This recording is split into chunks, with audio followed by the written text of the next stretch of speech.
Hello everyone, कैसे हो सारे कोई। तो देखो भैया, वन शॉट हमने कर लिया है। तो आज मैं आपको कराने वाला हूँ 15 मोस्ट इंपॉर्टेंट क्वेश्चन। भैया क्वेश्चन नहीं, कंसेप्ट करने वाले हैं और एक एक क्वेश्चन को ध्यान से समझिएगा और क्वेश्चन को अटेम्प्ट करिएगा। क्लियर है ना। एमसीक्यू भी करेंगे, सब्जेक्टिव भी करेंगे, दोनों करने वाले हैं। तो जल्दी से जल्दी आ जाओ। पहला क्वेश्चन क्या दिया है स्क्रीन पे, ध्यान से देखो। बोला है कि भैया फॉर ए रिएक्शन, बना है क्या 3a से 2b। तो बोला है rate of the reaction dv by dt is equal to. तो आओ पहले मैं कंसेप्ट बताता हूँ। देखो भैया, किसी भी रिएक्शन का जो रेट लिखते हैं, वो रेट लिखने का तरीका क्या होता है। ये ए मेरा क्या है, रिएक्टेंट है, और बी मेरा क्या है, प्रोडक्ट है। समय के साथ रिएक्टेंट घटता है और प्रोडक्ट बढ़ता है, ठीक है ना। इसलिए रिएक्टेंट में हम लोग माइनस साइन से मल्टीप्लाई करते हैं और प्रोडक्ट को प्लस साइन से मल्टीप्लाई करते हैं। तो प्लस तो होता ही है, क्लियर है ना। और ये देखो भैया, 3 और 2 क्या है, स्टोइकियोमेट्रिक कोफिशिएंट। क्या होता है, ध्यान से देखो। अगर मुझे इस रिएक्शन का रेट लिखना है, तो रेट क्या होता है, रिएक्टेंट है तो क्या होगा, माइनस चेंज इन कंसंट्रेशन। तो यहां पे लिखेंगे D of A by change in time D T, ठीक है, D A by D T. और यहां पे जो ये स्टोइकियोमेट्रिक कोफिशिएंट होता है, ये किस में आ जाता है, डिवाइड में। किस में आ गया, डिवाइड में। और जो स्पीड, जो रेट रिएक्टेंट का होगा, वही मेरा प्रोडक्ट का होगा। और प्रोडक्ट में क्या लिखेंगे, प्लस लिखेंगे। और यहाँ पे क्या लिखते हैं, डीबी बाय डी। और इसका स्टोइकियोमेट्रिक कोफिशिएंट कितना है भैया, कहां गया, 2 है। तो ये 2 से क्या हो जाएगा, डिवाइड हो जाएगा। क्लियर है ना। अब देखो, मेरे को पूछा क्या क्वेश्चन में कि dB बाई dt का वैल्यू क्या होगा। तो क्या मैं ऐसा बोल सकता हूं कि dB बाई dt का जो वैल्यू होगा वो क्या होगा। देखो भैया, 2 ऊपर चल जाएगा ना, तो यहाँ पे क्या हो गया, 2/3 हो गया। आगे में साइन क्या है, माइनस हो जाएगा। और यहाँ पे क्या हो जाएगा, dA by dt, and that's my final answer. तो कहां दिया हुआ, देखो, -2/3 dA बाई dt। तो ऑप्शन नंबर क्या हो जाएगा, 2 हो जाएगा। That is the concept of the rate. Clear है ना, जल्दी से उतार लेंगे। हम्म, ये वैसे ना इंस्टेंटेनियस रेट लिखा हुआ है। अगर मुझे एवरेज लिखना होता है तो पता है कैसे लिखते हैं, जैसे रेट है ना, सेम कंसेप्ट रहेगा, माइनस होगा, बट डी के जगह पे क्या हो जाएगा, डेल्टा। तो होगा delta A by delta T into 1/3 is equal to, plus लिखेंगे delta B by delta T into क्या हो जाएगा, 1/2, ठीक है ना। तो अगर यहाँ डेल्टा में भी लिखा होता तो कंसेप्ट वही रहता है। इसको बोलते हैं एवरेज रेट और इसको बोलते हैं इंस्टेंटेनियस रेट। क्लियर है, जल्दी से उतार लेंगे। चलो। अ, अ, अ, अ, अ, अ, आओ, लेवल को थोड़ा बढ़ाते हैं। 15 तक देखना लेवल कहां से कहां पहुंच जाएगा, ठीक है भैया। Question number 2। अब देखो, हल्का हल्का करके लेवल बढ़ाएंगे, ठीक है। क्या बोला है, if the initial concentration of a substance A is 1.5 molarity। Capital M का मतलब होता है मोलैरिटी। तो मेरा आदत है, इनिशियल कंसंट्रेशन को मैं सी नॉट से रिप्रेजेंट करता हूं। ये कितना दिया हुआ है, 1.5 कैपिटल एम, ठीक है।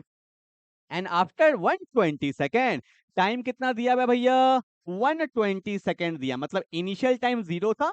After 120 second the concentration of the substance is, मतलब बाद में कंसंट्रेशन कितना हो गया, 0.75। तो सीटी लिख दूं, सीटी कितना है, 0.75 मोलैरिटी। कोई दिक्कत तो नहीं है ना। सी नॉट होता है इनिशियल कंसंट्रेशन, सीटी क्या होता है, कंसंट्रेशन एट टाइम टी, ठीक है ना। ओके, बोला है the rate constant of the reaction if it follow zero order kinetics. देखो, वन शॉट करने के बाद आपको सारा फील आ गया होगा। क्या हमने कल पढ़ा था कि जीरो ऑर्डर रिएक्शन का जो रेट कांस्टेंट का फॉर्मूला होता है, वो होता है concentration of C not minus concentration of C T by time, ठीक है। अब निकाल लो फटाफट से, क्या दिक्कत है भैया, के तो के है, इनिशियल कंसंट्रेशन कितना है, 1.5 मोलैरिटी, माइनस सीटी कितना है, 0.75 क्या, मोलैरिटी, और डिवाइड बाय कितना है, 120 सेकेंड है। कोई दिक्कत तो नहीं किसी को। अब सॉल्व कर ले तो के कितना होगा, 0.75 है और यहाँ पे 1.5 है, तो माइनस कितना करेंगे तो वही आएगा ना, 0.75 मोलैरिटी। 1.5 से माइनस करोगे तो 0.75 ही आएगा। और यहाँ पे कौन है भैया, 120 है, क्या है, सेकंड है। अब आप इसको सॉल्व कर लोगे, आसानी से कर लोगे ना, कि मैं ही करके दिखा दूं। देखो, यहाँ पे क्या है, 0.75 है, यहाँ पे 120 है। यूनिट क्या होगा, मोलैरिटी पर सेकेंड होगा। पॉइंट जाएगा तो नीचे 100 आएगा। 25 से 3 बार में जाएगा, 25 से 4 में जाएगा, 3 4 जा 12, तो 40 आ जाएगा, ठीक है। तो वैल्यू क्या हो गया भैया, 1/160 मोलैरिटी सेकेंड इनवर्स, ठीक है। और 1/60 तो भाई तुम ही करोगे कि मेरे से ही करवाओगे, जल्दी बोलो, कर दूं क्या। अब कर लो भाई, इतना बोल रहे हो तो 1/160 है ना। तो यहाँ पे ये 160 है, 1 देंगे 0.0, फिर 0, फिर 0, फिर 0, फिर 0 और 60 से कितने बार में जाएगा? अगर मैं इसको मल्टीप्लाई कर देता हूं 6 से, तो 6 6 जा 36, 6 1 जा 6, 960 आ जाएगा।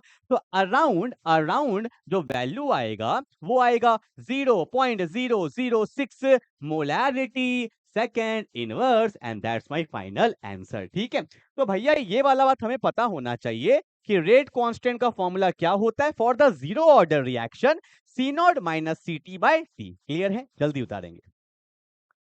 हाँ। चलो हो गया भैया, आगे बढ़ जाएं। ठीक है, दो क्वेश्चन हो गया, क्वेश्चन नंबर 3 पे आते हैं। क्वेश्चन नंबर 3 देखो भैया, एक सब्जेक्टिव एक ऑब्जेक्टिव, ऐसे फ्लो बनेगा। ठीक है, क्या बोला है कि which of the following statement is true? कौन सा स्टेटमेंट ट्रू है? ध्यान से देखो, समझेंगे, एक एक स्टेटमेंट समझेंगे। क्या बोला है कि molarity sorry molecularity of the reaction can be zero और ए फ्रैक्शन। गलत। पहले मुझे बताओ मोलैक्युलैरिटी होता क्या? सिर्फ ऐसे नहीं करेंगे, सुनो। मोलैक्युलैरिटी का डेफिनेशन क्या होता है? The number of reacting molecule taking part in elementary reaction.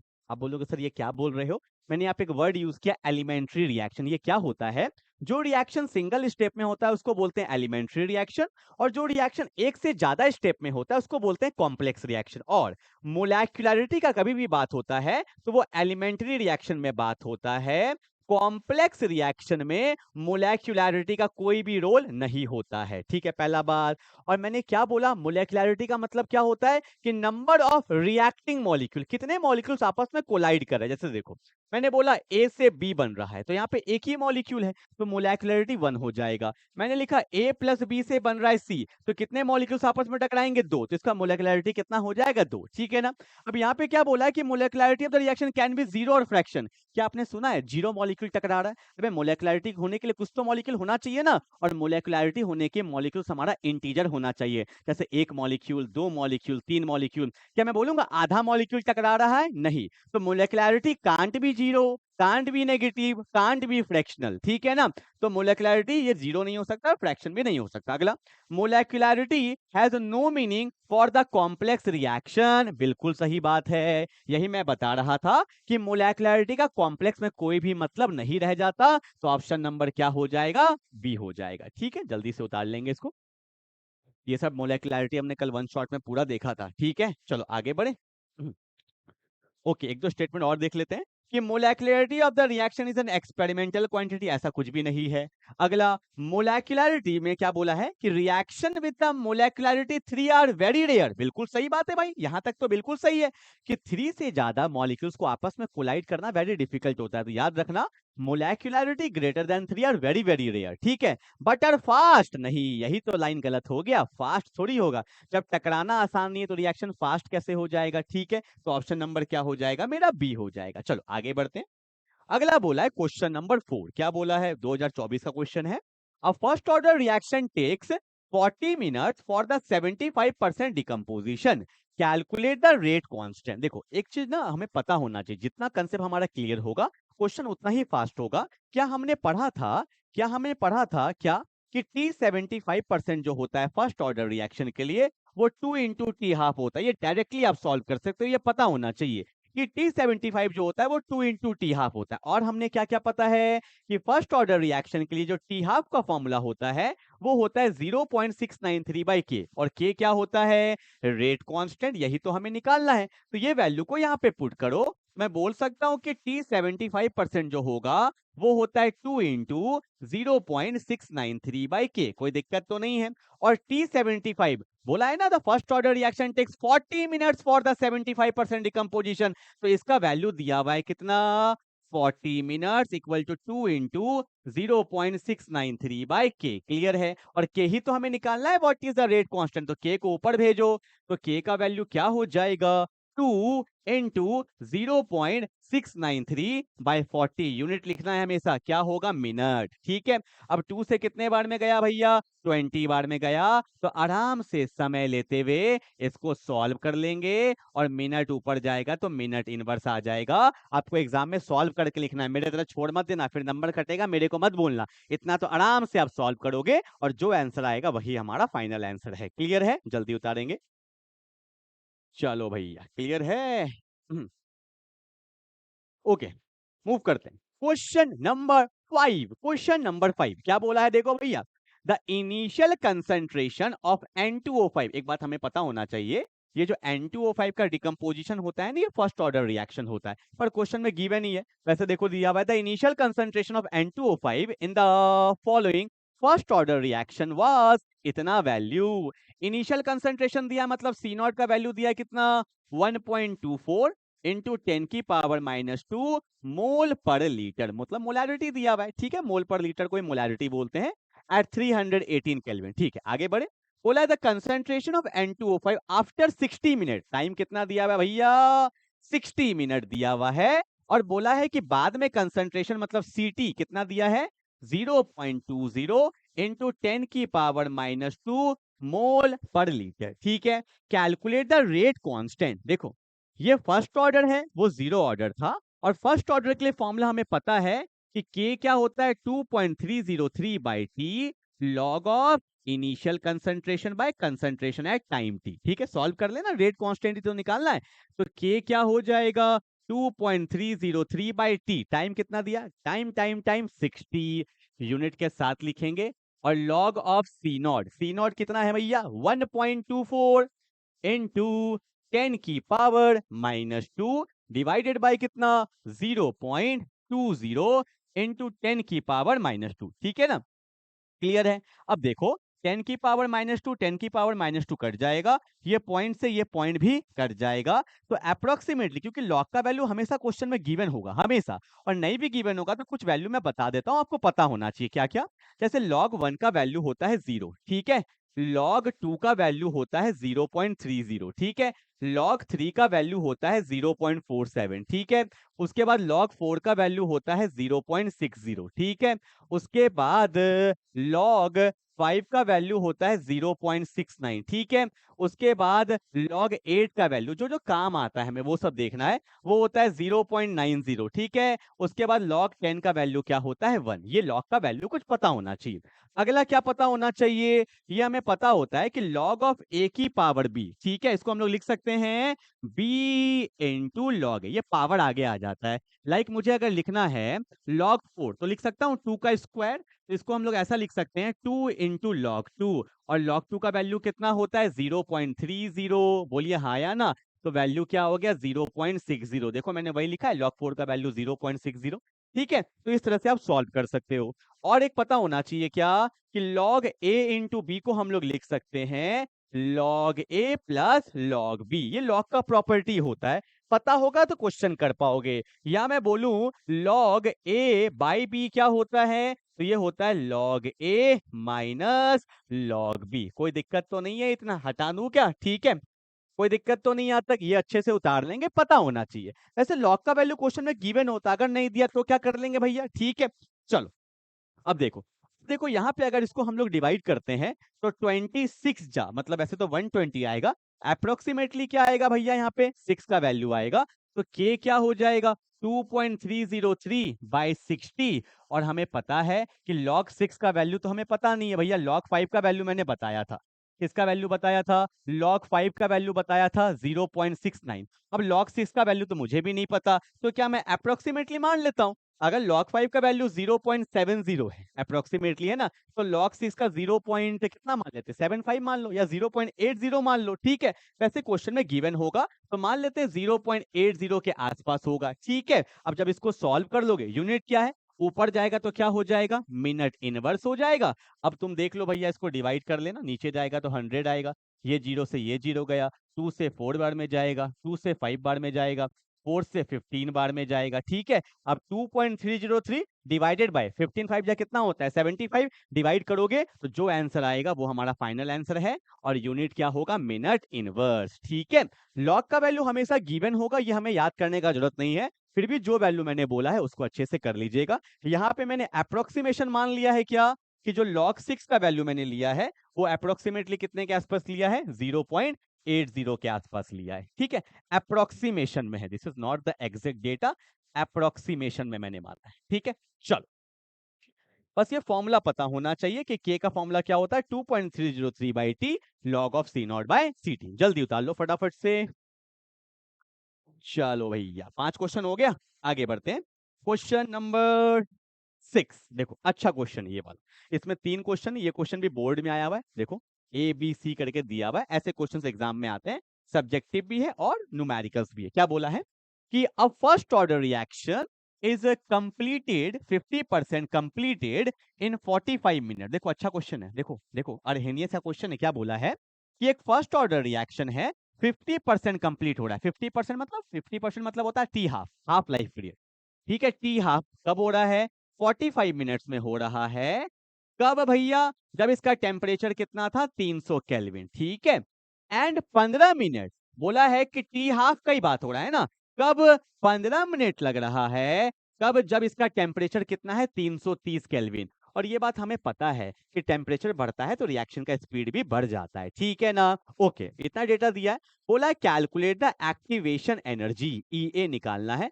बहुत अच्छा क्वेश्चन है, अर्हेनियस में भी बहुत अच्छा क्वेश्चन है। मैं पूरा कंसेप्ट के साथ बताता हूं। देखो एक्चुअल में अर्हेनियस ने क्या कहा था, लॉग K2 बाई K1 जो होता है वो होता है EA by 2.303 into R. R मेरा गैस कांस्टेंट है, 1/T1 माइनस 1/T2। ठीक है, और मुझे ये निकालना है, इसी को बोलते हैं एक्टिवेशन एनर्जी। AE है ना, एक्टिवेशन एनर्जी, या इसको एनर्जी ऑफ एक्टिवेशन भी बोला जाता है। अगर मुझे एक चीज चाहिए तो मुझे सारा डेटा होना चाहिए, पर मेरे को क्वेश्चन में क्या क्या डेटा दिख रहा है? Log of K2 bye K1, ये आर का वैल्यू 8.314 लेते हैं, और यहाँ पे मेरे को लग रहा है क्वेश्चन में इसका वैल्यू दिया हुआ है। देखो दिया हुआ है, देखो आर का वैल्यू दिया हुआ है 8.314। ठीक है ना, तो यहाँ पे मैं लिख सकता हूँ 2.303। आर का वैल्यू कितना होता है? 8.314। ठीक है, टेम्परेचर भी दिया हुआ है। देखो पहले टेम्परेचर कितना था? 300, बाद में कितना हो गया? 330। तो यहाँ लिखेंगे 300 और यहाँ लिखेंगे 330। आप बोलोगे सर इतना तो ठीक है, पर K2 K1 कहाँ से लाएंगे? अब आएगा ना खेला, अब होगा खेला। देखो क्या आपको दिखा यहाँ पे टी हाफ था? क्या था भैया यहाँ पे? T half. और आपको पता होगा for the first order reaction T half जो होता है वो होता है 0.693 बाई के, होता है या नहीं होता है? तो एक बात मान लेते हैं, इसके लिए जो रेट कांस्टेंट आएगा उसको K1 बोल देते हैं, इसके लिए जो रेट कांस्टेंट आएगा वो K2 आ जाएगा। तो देखो K को ऊपर भेजेंगे तो यहाँ पे K1 लिख दूं। K1 क्या होगा? 0.693 बाय टाइम कितना दिया हुआ है? 45 मिनट। अब इसको सॉल्व करने मत लग जाना, वैल्यू कट जाएगा आगे। ठीक है, 45 क्या मिनट हो जाएगा। और इसके लिए अगर मैं निकालूंगा K2 तो क्या होगा? 0.693, और इसका टाइम कितना दिया? 15 क्या मिनट दिया हुआ है। अब K1 K2 आ गया, बोलो हाँ या ना। अब यही वैल्यू को हम लोग यहाँ पे पुट कर देंगे, तो यहाँ पे बोला है K2 बाई K1, तो K2 कहाँ है भैया? K2 0.693 बाई 15, तो लिखो 0.693 बाई 15 क्या मिनट, डिवाइडेड बाय यहाँ पे कौन है? 0.693 बाई क्या? 49। तो 0.693 बाई क्या?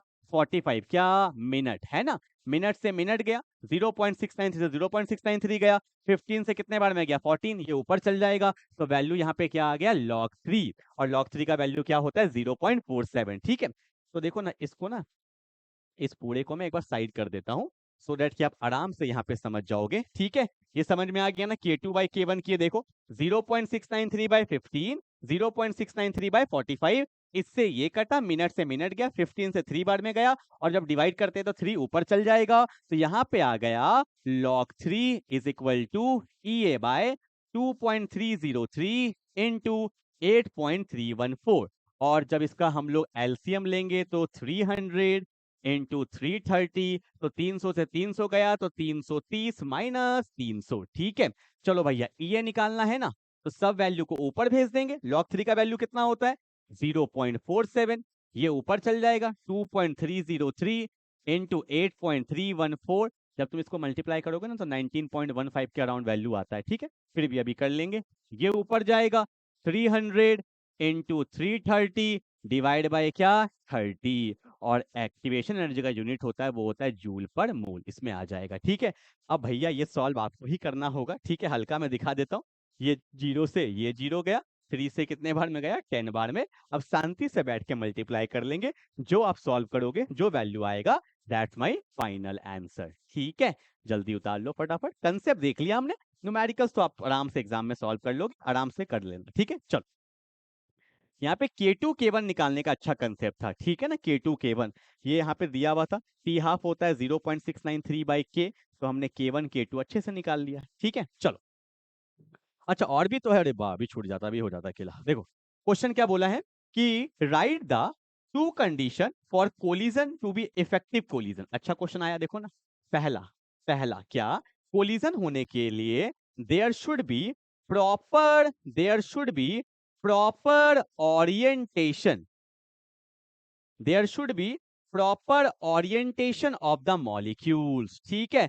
अगर प्रॉपर ओरिएंटेशन नहीं हुआ मॉलिक्यूल का तो कोलिजन नहीं होगा। याद करो SN2 रिएक्शन में बैक साइड से अटैक होता था, क्यों? क्योंकि सामने से रिपल्शन होता था। तो there should be proper orientation of the molecules. दूसरा कि अगर आपको पता है कि कोलिजन हो रहा है तो there should be sufficient amount of energy, energy भी तो होना चाहिए to be breaking the bond. अगर मान लो मैं एग्जांपल लेता हूं, मैंने लिखा H2 प्लस I2 से बनता है 2 मोल ऑफ HI, बनता है ना। देखो मैं एग्जांपल से समझाता हूं, यहाँ पे जगह है, देखो ठीक है। देखो आपको पता होगा H और H के बीच में बॉन्ड होता है, I और I के बीच में क्या होता है, बॉन्ड होता है। ये आपस में कोलाइड करता है तो 2 मोल ऑफ HI बनता है। तो there should be sufficient amount of energy to break the covalent bond. ये बॉन्ड टूटेगा तभी तो भैया हमारे पास नया बॉन्ड बनेगा, तभी तो कोलिजन होगा। तो ये सब बात पता होना चाहिए। और हम लोग ऐसा मान के चलते हैं, वैसे तो ये कंडीशन में नहीं आएगा, the molecule should be assume to be hard sphere, molecule को एक स्फीयर फॉर्म में एज्यूम करते हैं। पर आपका कंडीशन में प्रॉपर ओरिएंटेशन आएगा, there should be sufficient amount of energy to break the covalent bond, ठीक है। चलो आगे बढ़े। हाँ, how is the order of the reaction is different from the molecularity, ठीक है। क्या बोला है, how is order of the reaction molecular differ towards a complex reaction. अब देखो पहली बात तो अगर मैं बोलूं कि मोलेक्युलैरिटी का तो कॉम्प्लेक्स रिएक्शन में कोई रोल ही नहीं होता है, ठीक है। और हाँ पहला चीज तो ये कि आप ना इस क्वेश्चन को सिंपल ऐसे भी कर सकते हो कि write the difference between order and molecularity. ये ज्यादा इंपॉर्टेंट है क्योंकि कॉम्प्लेक्स रिएक्शन में मोलेक्युलैरिटी का कोई सिग्निफिकेंस ही नहीं है। तो सिंपली हम लोग कर लेते हैं ऑर्डर एंड मोलेक्युलैरिटी, ये बहुत ज्यादा इंपॉर्टेंट है, ठीक है।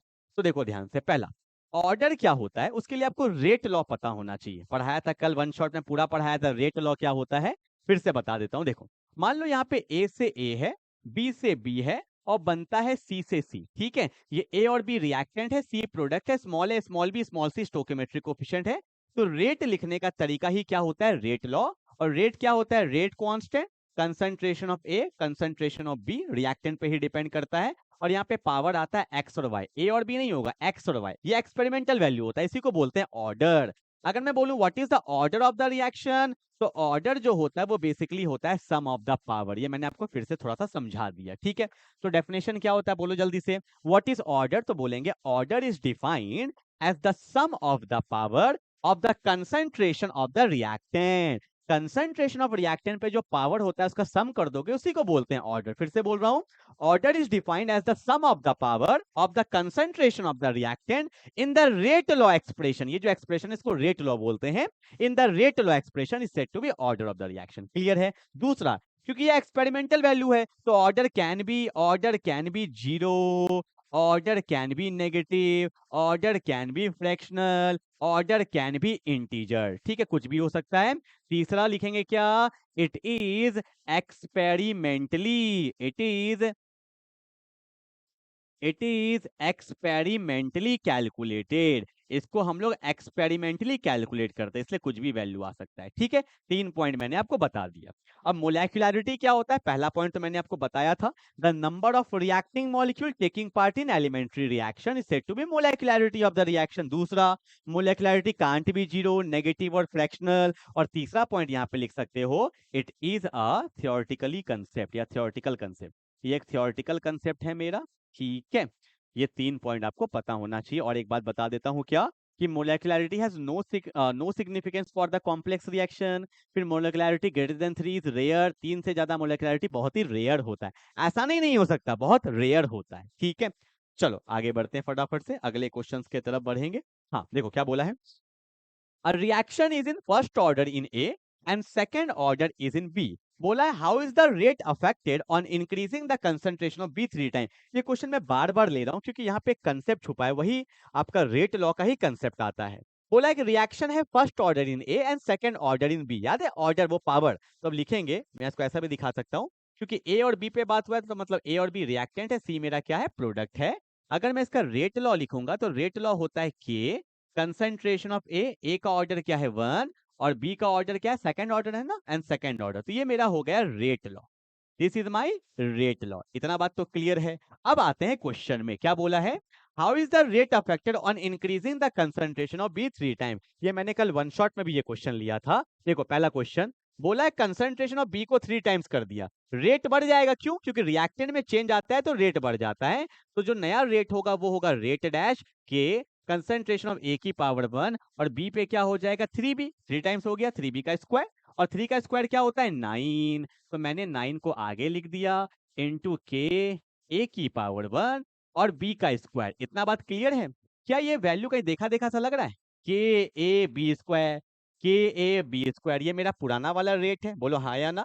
अगर मैं इसको थोड़ा सा ऊपर कर दूं तो मैं ऐसा बोल सकता हूं जो मेरा नया रेट है ना वो क्या है 9 टाइम्स ऑफ पुराने वाले रेट। तो यहाँ पे लिखना पड़ेगा hence the rate of the reaction increases by 9। पूरा दिखाओगे ना कि यही तो रेट था यहाँ पे, और यहाँ ऐसा भी लिख सकते हो on putting equation 1 on equation 2, इसको 2 मान लेना, एक लाइन लिख देना, तो आपको दिख जाएगा कि जो नया रेट है वो 9 टाइम्स है पुराने रेट के, मतलब रेट बढ़ जाता है अगर आप रिएक्टेंट को बढ़ाओगे तो, ठीक है ना। चलो एक क्वेश्चन और दिया हुआ है, ये खुद से करोगे क्या, क्या बोला है देखो, बोला है how is the rate affected when the concentration of both A and B are double. दोनों को हमने डबल कर दिया तो क्या होगा देखो, तो नया रेट जो होगा रेट डैश वो होगा के, यहाँ पे क्या हो जाएगा भाई 2a की पावर 1 और यहाँ पे हो जाएगा 2b का स्क्वायर, ठीक है, दोनों को मैंने डबल कर दिया। अब देखो क्या होने वाला है, रेट डैश जो आएगा 2 की पावर 1 2, 2 का स्क्वायर क्या होता है 4, और यहाँ तो के रहेगा ए की पावर 1 और बी का स्क्वायर। ये देखो वापस से ये पुराना वाला रेट है, तो जो नया रेट आया है वो क्या आया है 8 टाइम्स ऑफ पुराने वाले रेट। तो यहाँ लिखेंगे hence the rate of the reaction increases by 8 times, ठीक है, यहाँ 9 टाइम्स और यहाँ 8 टाइम्स। क्लियर है ना। आई होप आपको ये क्वेश्चन समझ में आ गया होगा। क्लियर है, चलो आगे बढ़ते हैं। क्वेश्चन नंबर 8 ग्राफ वाला question, very very important. Graph वाला क्वेश्चन, ग्राफ वाला क्वेश्चन करने के लिए मैं आपको बार बार बोल रहा हूँ वन शॉट कर लीजिएगा, 1 घंटे का वन शॉट है। मैंने सारे टॉपिक्स उसमें 95% से ज्यादा टॉपिक मैंने कवर्ड कर लिया जो सारे इंपॉर्टेंट है, ठीक है ना। अब देखो मैं फिर से बता देता हूँ ये ग्राफ कैसे है। क्या हमने अभी लिखा था एक formula K is equal to 2.303 by T log of C not by C T, और मैं कल चिल्ला चिल्ला के ये बात बोल रहा था कि एनसीईआरटी में जैसे मैंने लिखा है ना सी नॉट और सी टी, एनसीईआरटी में सी नॉट को मान लिया है आर नॉट, बस अपना अपना तरीका होता है। मेरे को सी को कंसंट्रेशन बोलने में अच्छा लगता है, उन्होंने आर नॉट बोला है, और जो मैं सी टी बोलता हूं उन्होंने वहां पे आर बोला है, बस। अगर आप एनसीईआरटी में देखोगे तो यहाँ लिखा होगा 2.303 by T log of C not के जगह पे आर नॉट और सी टी के जगह पे आर लिखा होगा, एंड सेम जीरो ऑर्डर में भी, ठीक है। अब मेरे को ग्राफ तो वही दिख रहा है ना, log of R not by R. Graph कैसे बनाते हैं, सीखो तरीका, टी को भेज दे वहां पे, के टी है, और 2.30 को यार एक बार और कर लेते हैं, तो K T is equal to 2.303 log of R not by R. इतना बात क्लियर है ना। आपको पता है के कांस्टेंट है और 2.303 भी क्या है कांस्टेंट, तो सारे कांस्टेंट को एक जगह पे रखते हैं, तो K by 2.303 into T log of R not by R, ठीक है, ये हो गया। और कोई भी ग्राफ का जो इक्वेशन होता है वो होता है y equal to M X plus C, ये होता है कोई भी ग्राफ का इक्वेशन, ठीक है। अब देखो हमें ग्राफ किस पे बनाना है, y एक्सिस में कौन है log of R not by R, तो इसको मैंने मान लिया y एक्सिस, ठीक है। x एक्सिस में कौन है टाइम, तो आपको पता है इसको क्या लेंगे m, तो ये मेरा क्या हो जाएगा x, c कुछ नहीं है तो 0 है, ठीक है ना। आपको पता है c क्या होता है इंटरसेप्ट, मतलब ये पॉइंट मेरा इंटरसेप्ट हो गया, मतलब ग्राफ यहीं से स्टार्ट होगा। m क्या है स्लोप, प्लस है मतलब ग्राफ इंक्रीजिंग हो रहा है, तो ये क्या है स्लोप है, और स्लोप का वैल्यू कितना आया है k बाय 2.303, ये मेरा स्लोप हो गया, ठीक है ना। अब पूछा क्या है what is the order of the reaction, आपको पता है ये फर्स्ट ऑर्डर रिएक्शन है, फर्स्ट ऑर्डर रिएक्शन से ही बना है तो फर्स्ट ऑर्डर। पूछा है what is the slope of the curve, तो स्लोप तो पता चल गया k बाय 2.303, ठीक है ना। फिर बोला है what is the relation between T half, अपने को पता है कि टी हाफ जो होता है वो होता है 0.693 बाय के, and that's my final answer, ठीक है। तो देखो कितना सिंपल क्वेश्चन था, देखने में लगता है ग्राफ टफ है, इक्वेशन पढ़ा है तो आपको कहीं दिक्कत नहीं आएगा, और अगर आपने वन शॉट कर लिया तो और भी मजा आ जाएगा। सिर्फ लिखना benzene classes chemical kinetics one shot, अपने आप आ जाएगा, ठीक है। चलो क्वेश्चन नंबर 9 क्या बोला है कि the rate of the reaction increases 16 times when the concentration of the reactant increases 4 times the order of the reaction. देखो ऐसे क्वेश्चंस कभी भी आए तो अपने मन से लिख देना कि रिएक्टेंट से बनता है प्रोडक्ट, तो मेरा जो रेट लॉ है वो क्या होगा, के होगा एंड कंसंट्रेशन ऑफ आर की पावर एक्स। ठीक है, क्वेश्चन बोला है कि the rate of the reaction increases 16 times, rate 16 times हो गया है। कब बोला है, when the concentration increases 4 times. देखो तो जो नया रेट आया है वो क्या बोला है इन्होंने कि कंसंट्रेशन को कर दिए 4R कर दिए ना, ये तो x है, तो यहाँ पे कौन सा वैल्यू देंगे कि 16 हो जाए। तो आपको पता है 4 का स्क्वायर ही तो 16 होता है। अब करके देखो, अगर मैंने कर दिया, क्या कर दिया, अगर यहाँ पे स्क्वायर कर देते 4 का स्क्वायर 16 आ जाएगा, तो क्या होगा 16 इंटू के इंटू आर। बोलो हाँ या ना। और k इंटू आर ही मेरा क्या है, रेट है। मतलब यहाँ पे जो x है वो क्या होगा, second order, hence the answer is B. ठीक है, 16 टाइम्स कब हुआ, यहाँ पे 4 किए ना, ये कौन सा वैल्यू तो जो 16 हो जाए, तो 4 का स्क्वायर ही क्या होता है, 16 होता है, तो आंसर वहां पे क्या हो जाएगा, 2 हो जाएगा। ठीक है, चलो अगर ऐसा बोलता कि हमने कंसंट्रेशन को किया 4 टाइम तो रेट भी मेरा हो गया 4 टाइम्स, तब पावर क्या आता, तब पावर क्या आता 1, क्योंकि 4 की पावर 1 ही क्या होता है, 4 होता है। ऐसे क्वेश्चंस कभी भी आ जाए तो आप डायरेक्टली देख के कर सकते हो। ठीक है, चलो अगला क्वेश्चन क्या बोला है, फिर से देखो ग्राफ का क्वेश्चन मैंने ले लिया, अच्छा क्वेश्चन है।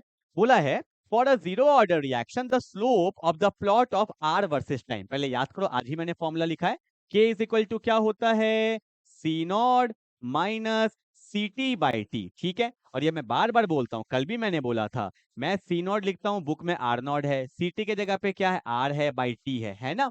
अब के को भेज दो ऊपर, तो मैं ऐसा लिख सकता हूँ, K T is equal to concentration of R not minus R. अब ग्राफ किस पे प्लॉट करना है, वाई एक्सिस पे आर है, तो एक काम करते हैं, आर को इधर ले जाते हैं, तो concentration of R is equal to R not minus K T. ठीक है, तो ये मेरा वाई एक्सिस हो गया, एक्स एक्सिस पे कौन है, टाइम है, तो ये मेरा स्लोप हो गया एम, और ये मेरा क्या है, एक्स, और ये मेरा है क्या है, सी। तो पहले ग्राफ प्लॉट करो, वाई एक्सिस में कंसंट्रेशन ऑफ आर है, एक्स एक्सिस में टाइम है, इंटरसेप्ट मतलब पॉजिटिव कुछ वैल्यू है, तो अपने मन से पॉजिटिव एक्सिस कहीं पे भी ले सकते हो, आर नॉट। ठीक है, और स्लोप कैसा है, नेगेटिव, तो ग्राफ डिक्रीजिंग जाएगा। और अगर पूछ दे इसका स्लोप क्या होगा, तो बोलेंगे स्लोप क्या है, माइनस के, तो हमारा आंसर क्या हो जाएगा, माइनस के हो जाएगा। ठीक है, स्लोप पे कोई भी क्वेश्चन आएगा तो आप डायरेक्टली फॉर्मूला से अच्छे से बना सकते हो। ठीक है ना, चलो आगे बढ़ते हैं। अगला क्वेश्चन क्या बोला है, क्वेश्चन नंबर 11। देखो भैया ये क्वेश्चन बहुत अच्छा है, पेड़ वाला क्वेश्चन आया है, एक एनसीईआरटी में भी दिया है, वो मैंने कोई पहले वीडियो में कराया है, सेम पैटर्न का क्वेश्चन एक और लेके आया हूं। देखो क्या बोला है कि एक आर्कियोलॉजिकल सर्वे हुआ होगा and archaeologist found that the percentage of C14 in a wooden artifact was 20% of what C14 would have been in the wood when it was cut from the tree। बाप रे बाप, क्या question है, सुनो हिंदी में समझा दूं। एक पेड़ है उसमें देखा गया क्या, मतलब आर्कियोलॉजिस्ट ने देखा कि जो C14 है, कार्बन का जो 14वां आइसोटॉप्स है, अब उसके अंदर कितना परसेंट है, 20% है। मतलब पहले कितना रहा होगा, 100% रहा होगा, अब कितना हो गया, 20%। अगर मैं इसको रिएक्शन के फॉर्म में लिखूं, मान लेते हैं रिएक्शन से प्रोडक्ट है, जब टाइम t इक्वल टू 0 था, मतलब जब नया नया पेड़ था, तो उसका वैल्यू था 100 सी नॉट, मान लिया 100 सी नॉट उसका वैल्यू था। ठीक है, कुछ समय बीता, होता है ना पेड़ धीरे धीरे सड़ने लगता है, कुछ समय बीता, टी समय बीता, अब बोला है कि भैया उसमें 20% ही बचा है, बोला है ना C14 in artifact was 20% of what C14 would have been in the wood. मतलब अब 20% ही बचा है, तो 20 सी नॉट बचा है, तो 80 सी नॉट क्या हो गया, डिकम्पोज हो गया मेरा। इतना बात समझ में आया या नहीं आया, पहले कुछ भी था तो 100% था, अब 20% बचा है तो 100 सी नॉट, अब कितना बचा है 20 सी नॉट। ठीक है, बोला what would be the approximate age of the wooden artifact. Age मतलब क्या निकालना है, टाइम ही तो निकालना है। ठीक है, और ये कौन सा ऑर्डर रिएक्शन होता है, फर्स्ट ऑर्डर, ये हमें पता होना चाहिए कि रेडियो एक्टिव डीके हो गया ये, या N2O5 हो गया, या पेड़ वाला जितना क्वेश्चन आ गया सब फर्स्ट ऑर्डर रिएक्शन होता है। तो K इज इक्वल टू क्या होगा, 2.303 by T log of C not by C T. तो सी नॉट कितना है, 100 सी नॉट, और सी टी कितना है, 20 सी नॉट। क्लियर है ना, टाइम ही तो निकालना है, तो टाइम को ऊपर भेज देंगे 2.303 बाई के, और यहाँ पे क्या है, लॉग सी नॉट से सी नॉट गया, 0 से 0 गया 5, तो यहाँ पे आ गया लॉग 5।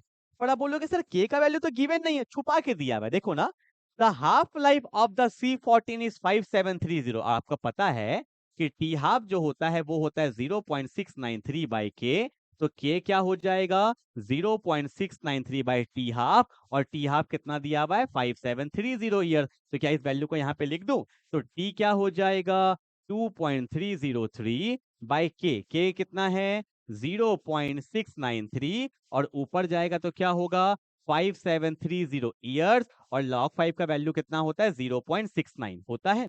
अब तुम देखो अप्रोक्सीमेटली ये भी 0.69 है, ये भी 0.69 है, ये और ये कट जाएगा। अब इसको अब आराम से मल्टीप्लाई कर देना, जो वैल्यू आएगा दैट्स माय फाइनल आंसर, और टाइम किस में आएगा ईयर में, क्योंकि यूनिट मेरा क्या है ईयर है। तो ऐसे क्वेश्चंस भी बन जाते हैं, पेड वाला क्वेश्चन भी हो तो काम वही है। 20% बचा है, तो पहले 100% था, अब 20% बचा है तो लिख दिए 20 सी नॉट, मतलब 80% क्या हो गया डिकम्पोज हो गया, तो सी नॉट मिल गया, सीटी मिल गया, और आपका फाइनल आंसर भी आ गया। ठीक है, चलो क्वेश्चन नंबर 12 क्या बोला है कि so that in the case of first order reaction the time taken for the completion of 99% of the reaction is twice the time required for the 90% completion. देखो प्रूफ करने वाले क्वेश्चंस भी आ जाते हैं, एक क्वेश्चन सिखा रहा हूं, ऐसे कोई भी कंसेप्ट के कोई भी क्वेश्चंस आप कर सकते हो। हमें प्रूफ क्या करना है, जो टाइम लगता है 99% रिएक्शन को करने में, यही बोला है ना, the time taken for the completion of 99% इस क्या होता है 2 टाइम्स ऑफ 90%, यही तो प्रूफ करना है। ठीक है, 99% कंप्लीशन में जो टाइम लगता है वो 90% के 2 टाइम्स लगता है, यही हमें प्रूफ करना। आओ प्रूफ करते हैं। ऐसे क्वेश्चंस को कभी भी करना हो तो देखो ध्यान से, अपने मन से मान लेंगे रिएक्टेंट से प्रोडक्ट, परसेंटेज वाला कोई भी क्वेश्चन आ जाए तो हमेशा 100% लेके ही बनाना है। ठीक है ना, अब ध्यान से देखो, मैंने बोला कि टाइम t इक्वल टू 0 पे 100 सी नॉट था, इतना बात क्लियर है। फिर उसने बात क्या किया T90 पे बात किया, तो T90 पे 90% डिकम्पोज हो गया होगा, 10 सी नॉट बचा होगा। फिर उसने बात किया T99 पे, तो T99 पे 99 डिकम्पोज हो गया होगा, सी नॉट बचा। ठीक है, इतना मैंने लिख दिया, जितना डेटा चाहिए था उतना मैंने अच्छे से लिख दिया। ठीक है, चार्ज लगाया हुआ है ना, हाँ ठीक है ओके। अब यहाँ तक कोई दिक्कत तो नहीं, अब एक एक करके निकालते हैं। पहले मैं निकालता हूँ T90, निकालता हूँ T90 कैसे निकलेगा आपको पता है। For the rate constant for the first order reaction K is equal to होता है 2.303 by T log of C not by C T. ठीक है, अब देखो, अब मुझे निकालना है क्या एट टाइम, टाइम कब निकालना है T90 पे निकालना है ना, तो T ऊपर चल जाएगा बोलो, तो मैं यहाँ पे लिख सकता हूँ T90% क्या होगा 2.303 by K log of C not. C not कितना दिया भैया, सी नॉट स्टार्टिंग में क्या था 100 सी नॉट।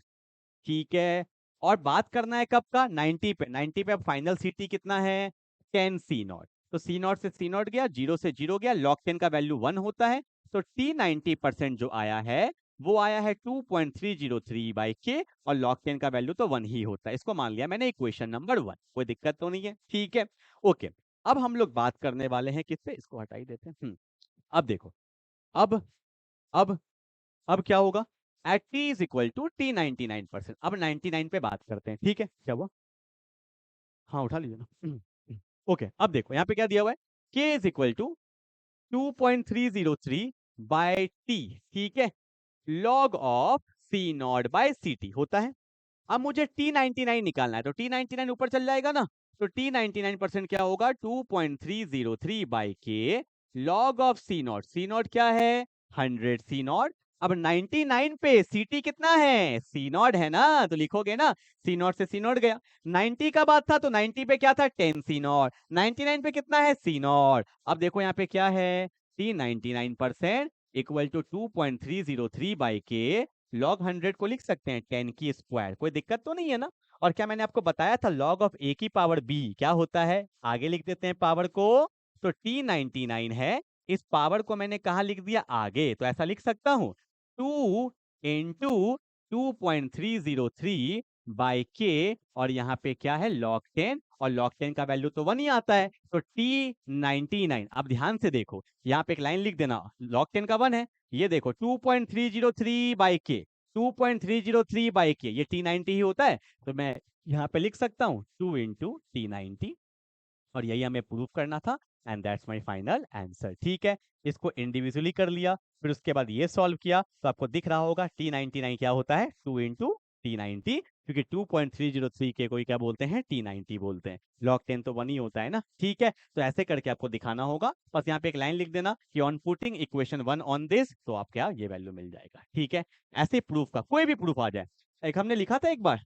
T75 जो होता है वो होता है 2 इंटू टी हाफ, इसको भी आप ऐसे ही कर सकते हो, ठीक है। तो पहले ले लेना 100 सी नॉट, फिर लेंगे T50 में यहाँ बचेगा 50 सी नॉट, T75 में यहाँ बचेगा 25 सी नॉट, उसके बाद ऑटोमेटिकली आप प्रूफ कर लेना। ये भी इंपॉर्टेंट है, एग्जाम में प्रूफ करने दे सकता है, जैसे ऐसे मैंने किया है, ठीक है ना। चल ओके, आगे बढ़ते हैं क्वेश्चन नंबर 13 के तरफ। देखो ये भी अर्हेनियस का क्वेश्चन है, अच्छा क्वेश्चन है। क्या बोला है the rate constant of the reaction quadruple, मतलब रेट कांस्टेंट 4 टाइम्स हो गया। मतलब अगर मान लेते हैं कि अगर K1 को मैंने K लिया है तो K2 क्या हो गया, 4K हो गया। कब? When the temperature changes from 300 to 320, मतलब इसका टेम्परेचर अगर 300 था और अगर मैंने टेम्परेचर कर दिया 320 केल्विन, तो ये 4 टाइम्स हो गया है। बोला है कैलकुलेट द एक्टिवेशन एनर्जी। अब तो आप डायरेक्टली कर सकते हो, यहाँ तो K1 K2 भी दिया है। क्या मैंने आपको फॉर्मूला पढ़ाया था कि log of K2 by K1 ये किसके बराबर होता है, EA बाय 2.303 इंटू आर, यहाँ पे होता है 1 by T1 minus 1 by T2। Is it clear? तो log ऑफ K2 का वैल्यू कितना दिया हुआ है 4K, और K1 का वैल्यू क्या दिया है K से K तो कट ही जाएगा, और यहाँ पे EA है 2.303 इंटू आर, ये वैल्यू ऑटोमेटिकली दे रखा है 19.15, 1 बाई T1 कितना है 300 और 1 बाई T2 कितना है 320। क्लियर है? log 4 का वैल्यू लिखवा दिए थे कितना 0.60 equal to EA by 19.50। LCM लेंगे तो 300 इंटू 320 होगा, तो 320 माइनस 300। क्लियर है? EA निकालना, सब वैल्यू को ऊपर भेज दो, तो ये कितना होगा 0.60 19.15 इंटू ऊपर जाएगा 300 इंटू 320 डिवाइड बाय कितना 20। सॉल्व कर लेंगे तो आपका आंसर आ जाएगा, ठीक है। 0 से 0 गया, 2 से 16 बार में जाएगा, अब सबको मल्टीप्लाई करिएगा, जो आपका वैल्यू आएगा that's my final answer. Clear है? I hope you will get the point, जल्दी उतार लेंगे। चलो 13 हो गया। आओ भाई अगला क्वेश्चन पे आगे बढ़ते हैं। क्या बोला है, यही वो क्वेश्चन है जो मैं ढूंढ रहा था, ये टेबल वाला क्वेश्चन, रेट लॉ। इसमें बहुत लोग को डाउट आता है, आओ मैं समझाता हूं। देखो क्या बोला है, the table given below shows the result of the 3 experiment on the rate of the reaction between the compound P and Q at constant temperature. Based on the data, what will be the equation of the reaction? जो हमें rate law निकालना, basically ये rate law दिया। देखो reactant दो है, एक P है और एक Q है। अगर मैं इसका रेट लॉ लिखता हूं तो रेट हो जाएगा K, P की पावर X एंड Q की पावर Y। ठीक है, ऐसे मैंने 2-3 क्वेश्चन और कराया है, आप जाके देखना। मतलब केमिकल काइनेटिक्स के 15 मोस्ट इंपॉर्टेंट क्वेश्चंस के भी 1-2 वीडियोस और हैं, वहां पे ऐसे क्वेश्चन जरूर कर लीजिएगा टेबल वाले। मैं करवा रहा हूँ, कंसेप्ट सीख लोगे तो कहीं पे भी अप्लाई कर सकते हो। देखो थोड़ा छोटा करते हैं इसको, ध्यान से देखो। ऐसे क्वेश्चंस कभी भी आप करोगे तो ना तरीका सीखो। देखो आपको पता है हमें P का पावर निकालना है और Q का पावर निकालना है, तो तरीका क्या होता है मैं आपको ध्यान से दिखा रहा हूं, देखिएगा। आपको किसी एक को पकड़ लो, मैंने मान लो पहले P को पकड़ा, ठीक है, P को पकड़ा। P में हमें क्या करना है, देखो सुनना ध्यान से, एक P है और एक Q है, मुझे दोनों का पावर निकालना है, तो रेट नो निकल जाएगा। डील कैसे करेंगे, मैंने P को पकड़ा, किसको पकड़ा P को, और P में वो एक्सपेरिमेंट देखो जहां पे कंसंट्रेशन दोनों का क्या है, सेम है, कंसंट्रेशन दोनों का सेम है।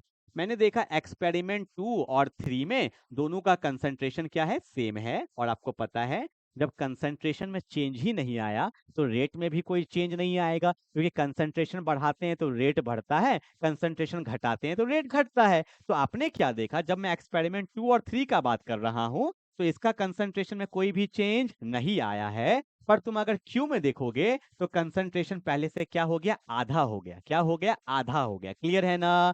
अगर तुमने कंसंट्रेशन को आधा कर दिया तो रेट भी देखो पहले से अप्रोक्सीमेटली आधा हो गया। 9 का मतलब 9.9 है या 4.9 है, मतलब अप्रोक्सीमेटली आधा हो गया। अब देखो क्या हुआ, जब एक्सपेरिमेंट 2 और 3 हुआ, ये मेरा कांस्टेंट था, मतलब 2 और 3 में P का कोई रोल नहीं रहा होगा। जो भी रेट में चेंज आया है वो Q के वजह से आया है। तुमने Q का कंसंट्रेशन को आधा कर दिया, रेट भी आधा कर दिया, तो मतलब ऐसा समझ सकता हूं कि Q का जो पावर होगा वो 1 होगा। क्यों? क्योंकि Q को आधा किया, रेट भी आधा हो गया। या मैं ऐसा बोल सकता हूं Q को डबल किया तो रेट भी डबल हो गया। तो ऐसे केस में पावर क्या आता है, 1। मतलब आपने एक का पावर निकाल दिया। क्लियर है? डाउट है ना? कोई बात नहीं, अगला समझाता हूं। देखो अगर हल्का भी डाउट है तो इसमें और क्लियर हो जाएगा। अब मेरे को क्या करना है, यहाँ पे एक बार मैंने इसको कांस्टेंट किया, अब इसको चेक करो कि बताओ भैया यहाँ पे वो कौन सा एक्सपेरिमेंट है जहां पे दोनों सेम है। ये देखो भैया, ये दोनों सेम है। अगर ये दोनों सेम है तो 1 और 2 में क्यू के वजह से कोई इंपैक्ट नहीं आया होगा। एक वैल्यू को हमें हटाना होता है क्योंकि हम एक को ही डील कर सकते हैं। तो मैंने 1 और 2 में पी को देखा, इसका कंसंट्रेशन 3 टाइम्स हो रहा है। तो यहाँ भी देखो, यहाँ 9 टाइम्स हो रहा है। कितने टाइम्स हो रहा है? 9 टाइम्स हो रहा है। मतलब यहाँ पे क्यू का कोई रोल नहीं है, जो रोल हुआ है वो पी के वजह से हुआ है। हमने पी को 3 टाइम्स किया, रेट 9 टाइम्स हो गया। 3 पे 9 मतलब पी पे क्या रहा होगा? स्क्वायर रहा होगा, तब ना 3 का स्क्वायर क्या होता है? 9। हमने कुछ गलती तो नहीं कर दिया? बिल्कुल सही है। पी को 3 टाइम्स किया, रेट भी 3 टाइम, अब 9 टाइम्स हुआ तो 3 का स्क्वायर क्या होता है? 9। आंसर क्या होगा? के पी पे 2 क्यू पे 1। के पी पे 2 क्यू के 1 and that's option number A. ठीक है, एक को कांस्टेंट एक को डील करिए, फिर इसको कांस्टेंट इसको डील करिए तो ऑटोमेटिकली निकल जाएगा। फिर से बता दूं एक बार, देखो करना क्या है। पहले हमने पी को लिया तो मैंने क्या देखा कि पी में कोई ऐसा वैल्यू लो जहां पे दोनों सेम है। सॉरी, ये दोनों सेम है ना, तो इसको डील किए। रेट आधा हुआ, सॉरी कंसंट्रेशन आधा तो रेट भी आधा, तो पावर क्या होगा? 1। ठीक है ना। फिर मैंने इसको लिया, देखो ये दोनों कांस्टेंट ये दोनों चेन, ये 3 टाइम्स हुआ है तो रेट भी 3 टाइम्स हो गया, 9 टाइम्स हो गया, तो 3 का स्क्वायर क्या हो जाता है? 9। तो ऐसे आप डील कर सकते हो। ठीक है, चलो ओके, आज का लास्ट क्वेश्चन करने जा रहे हैं। क्वेश्चन नंबर 15 क्या बोला है? A first order reaction is 50% complete in 40 minutes. ये सेम क्वेश्चन हमने कर लिया है क्या? आई थिंक ये क्वेश्चन किया था वो जो 3 क्वेश्चन था जिसमें। हाँ हाँ हाँ, ये तो रिपीट है, मतलब रिपीट है, ये क्वेश्चन हमने कर लिया है। कोई बात नहीं, मैं आपको एक और क्वेश्चन करवा देता हूँ। अर्हेनियस का ग्राफ पे कर लेते हैं, आ जाओ। अर्हेनियस, आपको पता है अर्हेनियस इक्वेशन क्या होता है? के इज इक्वल टू ई की power minus E A by R T होता है। ठीक है ना। तो हम लोग इसका ग्राफ कर लेते हैं, ग्राफ का सारा पोर्शन हो जाएगा। तो यहाँ पे हम लोग क्या करते हैं ना, ऑन टेकिंग लॉग, दोनों साइड लॉग ले लेते हैं। On taking log both side, log से पहले एलन लेते हैं तो एलन के, क्योंकि आपको पता है पहले एलन लेते हैं, एलन को लॉग में चेंज करते हैं। तो एलन के इज इक्वल टू क्या हो जाएगा? एलन ए ई की power minus E A by R T. ठीक है, जो लॉग का प्रॉपर्टी होता है वही एलन का प्रॉपर्टी होता है। तो यहाँ पे एलन ए इंटू बी क्या होगा? एलन ए प्लस एलन बी। तो एलन ए प्लस एलन ई की power minus E A by R T, और जो पावर में होता है वो आगे आ जाता है। तो Elon A minus E A by R T, और बचा कौन? एलन ई। एलन ई की जो वैल्यू होता है ना, एलन ई, एलन पे ई का जो वैल्यू होता है वो 1 ही होता है। ठीक है ना। तो ये 1 हो गया, ये वैल्यू आगे आ गया। अब देखो, हमें जो ग्राफ प्लॉट करना होता है वो इस पे होता है, ये y है। ई ए बाय आर को हम लोग m लेते हैं, 1 बाय टेम्परेचर को x लेते हैं, और यहाँ पे ये क्वेश्चन में लिखा होगा कि एलन के और 1 बाय टी पे ग्राफ चाहिए। ठीक है ना। एलन के, तो ये हो गया मेरा एलन के। एक्स एक्सिस में कौन है? 1 by temperature. Intercept positive axis में कहीं भी ले लेंगे एलन ए, और स्लोप कैसा है? नेगेटिव, तो ये रहा स्लोप। इसका वैल्यू क्या है? Minus E A by R. तो पूछ लिया जाएगा अर्हेनियस का स्लोप क्या है, तो minus E A by R इसका स्लोप होता है। क्लियर है? I hope you will get the 15 most important questions. One shot भी कर लिया, क्वेश्चंस भी कर लिया, इसको अच्छे से रिवाइज कर लीजिएगा। फर्स्ट ऑर्डर का डेरिवेशन, जीरो ऑर्डर का डेरिवेशन, वो वाला इंटीग्रेटेड इक्वेशन जो हमने वन शॉट में किया था, उसको बहुत अच्छे से कर लीजिएगा। ठीक है, तो मिलते हैं। मेरा एक और वीडियो आ रहा है कन्वर्जन का, उसको भी अच्छे से कर लीजिएगा, 15 मोस्ट इंपॉर्टेंट कन्वर्जन। ठीक है, मिलते हैं अगले क्लास में, तब तक के लिए बाय बाय।